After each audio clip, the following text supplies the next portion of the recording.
Q1043's Out of the Box, and it's my honor to have John Mellencamp live in the studio with me. Thank you so much for coming by, man. Well, thanks for having me. So this Our Country song it's huge. It is? Yeah, man.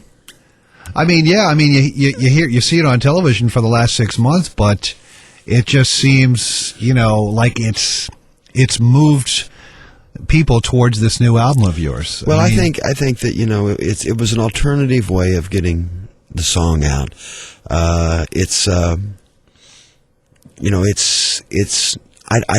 I would prefer not to do music that way. Right. I still don't believe that people should have to do music that way, but it was an alternative way for me to go. I think I'm one of the first guys to ever do this, put out a new song before an album comes out.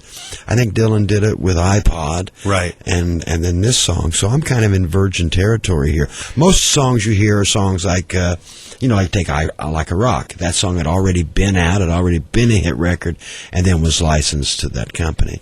And I've always not been for that very much, but in today's world, there's not the alternative for a guy who plays acoustic guitar. I mean, there's not a lot of radio left around that plays rock and roll anymore. MTV doesn't work anymore. VH1 doesn't work anymore. So, there's just, the old mold is broke. So now that we're in this transitional period, to see what direction it will go to for people to hear music, and buying music's all different now. Record companies don't have the money to promote artists the way they used to. So, the old mold is broke and a new one is on the horizon. What that'll be, I don't know. But in the meantime, some of us have got to keep going. And so it's interesting that the song, when we first heard it was just a song. There wasn't a new album out. Right. And we heard this song, and then later we found out that this actual song was going on to a new John Mellencamp album. Well, and that was sort of unique in itself, too. Well, I had no idea. Well, we'll talk about the title of this album, Freedom's Road. Talk about the inspiration for that title and what that sort of means to you in a couple of sentences. Well, I wrote the song Freedom's Road, and I've been searching around for a title for this record for, since I started making it, which was like, we started recording it last May, and I had, tons of, but when I hit on Freedom's Road, I knew that was going to be the name of the record, and I wrote the song, and it was one of those things, just bang, there it is. It just kind of came to me, Freedom's Road, and it just made sense to me that the line "Freedom's Road is a promise to the people," which is what our Constitution promises every individual. Yeah. And it was just another way of saying it. And when I wrote that line, it was one of the first lines I wrote that I knew that, okay, well, I don't have to look anymore for the album title because there it is. Right. One of those, kind of like a song that you write in about 10 minutes, too, maybe. It just sort of like pops out. Yeah, it was a very rapid song. Is this studio album number 22? Something like that. Something like that. Well, you've been known to be experimental in the studio, I guess. You worked it's funny you say that because people look, I get categorized all the time as a Midwestern rocker, and Midwestern rockers aren't supposed to be experimental. But I have done a lot of things that are so un-Midwestern. Well, Junior Vasquez, he was doing an album. How much you don't get any more non-Midwestern than that. I mean, my question is it a conscious thought of you to say, like, you know what, I want to do something different on this record. Oh, sure. I kind of want to reinvent somewhat myself musically. It's a conscious thought every time? I think you always have to try to figure out how to reinvent yourself. Way to go, Jimmy. And so, you always have to be looking for another way of presenting your music. And with this record, we really went back to our roots, to garage music, and we listened to a lot of San Francisco protest songs and folk rock songs from that era, and I said, listen to the reverb on that guitar. What is that reverb? And we actually went out and got that reverb unit from like an old Fender Twin or something, or like the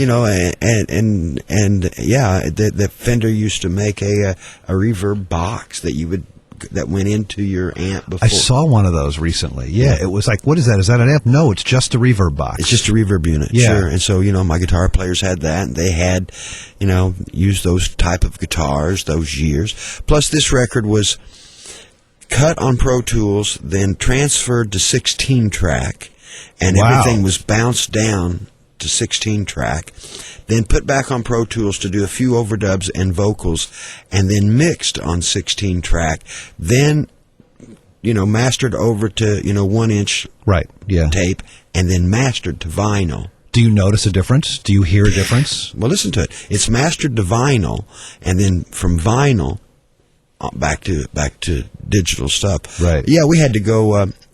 We looked all over the country to find a mastering lab that still had their lathes hooked up. And Sterling here in New York, they go, he wants to what? We still got him hooked up. We don't know if they work anymore or not. Nobody's used them for a long time. But was there a particular record that was done on 16-track back in the day that you're like, I really love that sound? All of them. And that's why you did one in particular? All of them. Well, all those records that's all there was 16 and 8-track. Right.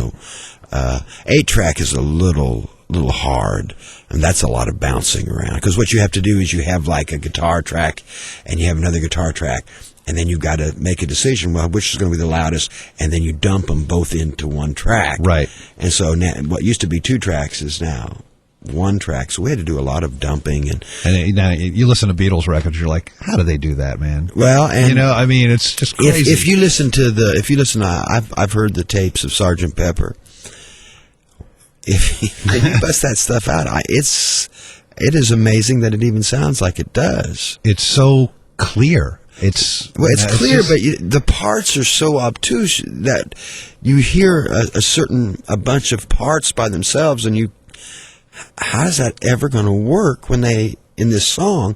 But then you had other parts. I also, when I was a kid, I heard the Beach Boys arrangements of the background vocals, and they busted them out individually for me, and I thought, well, that sounds like hell. But when they put them together, right, it was magic. Oh, absolutely. And that's the thing about it, that music is meant to be magic, and I'm not sure you can make. I guess you can make magic on X's and O's, but yeah, there's something sort of really nice about vinyl. Yeah. And it's warm, and I sense that warmness with this record. One song on here I've played a lot on my show actually called "My Aeroplane." Right. Talk about what that song means to you. Well, that song is kind of like If I Had a Hammer. Remember that old folk song? Oh yeah, If I Had a Hammer? Absolutely. When I wrote "My Airplane," I tried to. I thought, well, this is song. This country is in such pitiful shape, divided that I want to try to write a song that brings people together and makes people feel good about themselves, and we don't have to be red states and blue states, and we don't have to be conservative and liberal, that really we're all here for the betterment of our children and the betterment of trying to have a decent life for everybody. And if you want a better life, it starts with you, and that's what My Airplane's about. And I hear that reverb on that guitar in this track, too. Oh, yeah, it's great. Jonathan Clarke live in the studio with John, and you recorded this album at your home studio in Indiana, which actually is a garage or an old garage? No, I've had my own recording studio. It's not a home studio.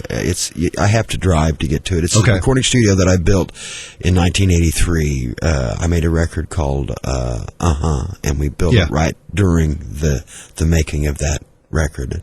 It's a real recording studio. Yeah. But outside of the building used to be a garage that when we started rehearsing in to go on tour. And so it was actually a garage, and then all of a sudden, well, let's put some soundproofing in here. Seal it up a little bit. Yeah.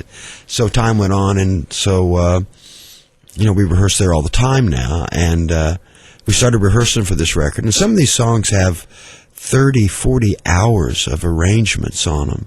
Oh, yeah. A lot of time spent on guitar parts, so, to make the song sound simple, you just don't run in with a bunch of musicians and go, everybody play what they want. It's just all over the place. Right, yeah. So it took a long time to boil these songs down, a lot of arrangement time.